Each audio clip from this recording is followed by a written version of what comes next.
It is difficult for a player to move to a club and be met with a campaign of ridicule like what happened with Antony after his move from Manchester United to Real Betis. The player received a lot of ridicule and a prejudgment that he would fail, but Antony's start at Real Betis calmed the campaign a little. It is true that Real Betis' results are not very good, but Antony is leaving a much better impression, giving signs that he can come back to life. The man who played 6 or 7 minutes with Manchester United now plays 70 or 60 minutes in every match with Real Betis, and benefits greatly from the Spanish team's game plan and the few defensive roles. This is perhaps one of the biggest things that has benefited him. But also, the pressure at Real Betis is much less.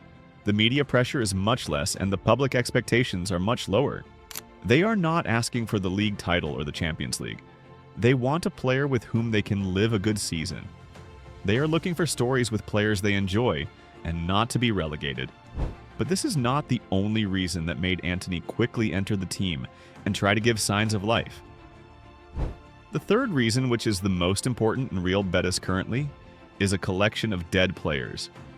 They came back to life, meaning when Antony enters training, he finds players like Lo Celso, Bartra, Bellerin, Nabil Fekir, and of course Isco, all players who suffered in their careers but returned to compete at the highest level.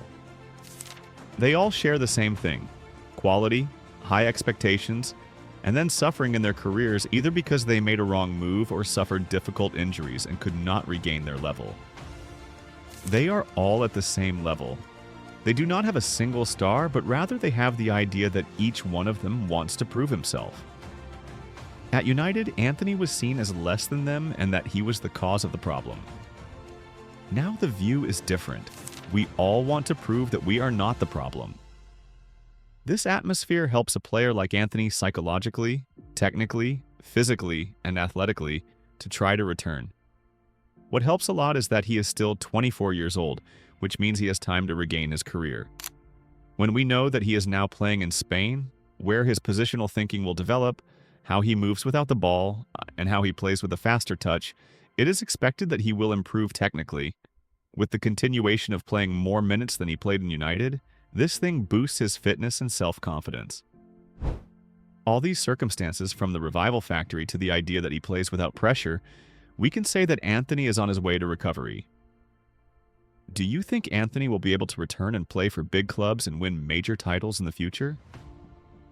Write your opinion in the comments, click the like button, and subscribe to the channel. YouTube algorithms say you'll love this video.